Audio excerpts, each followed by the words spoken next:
Joran van der Sloot arrived in the United States yesterday, to face a U.S. judge for the first time in the Natalee Holloway disappearance case. Sam Brock was there for today's arraignment.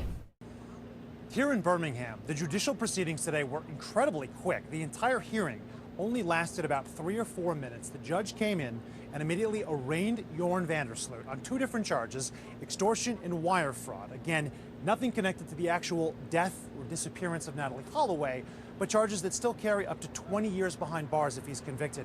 The whole process, though, after these decades of waiting, could only be characterized as surreal. As he walks in before the judge arrives, van der Sloot is wearing a white Joran t-shirt and jeans, no DOC attire, sits down handcuffed and is offered a Dutch translator.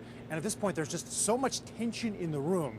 And he says right away, "I speak perfect English. I don't need this." And just to pierce the silence with his voice, as Natalee Holloway's family members were all sitting only 3 or 4 rows back from where he is, it was just hard to even process and understand what they might have been thinking in that moment. So you have Beth Holloway, who is sitting there next to Greta Van Susteren.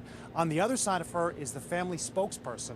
And in the same row, her ex-husband, Dave Holloway, Natalee's father, and his significant other, and her brother, Matt, who I actually spoke to as they were going into the courtroom.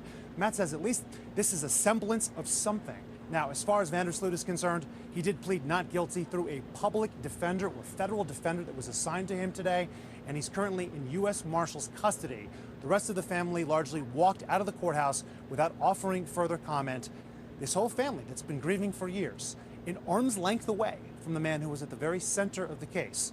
And many questions now, as at least there is going to be not just a hearing, but potentially a trial moving forward as he has pleaded not guilty. Back to you. That was Sam Brock reporting. We'll be right back.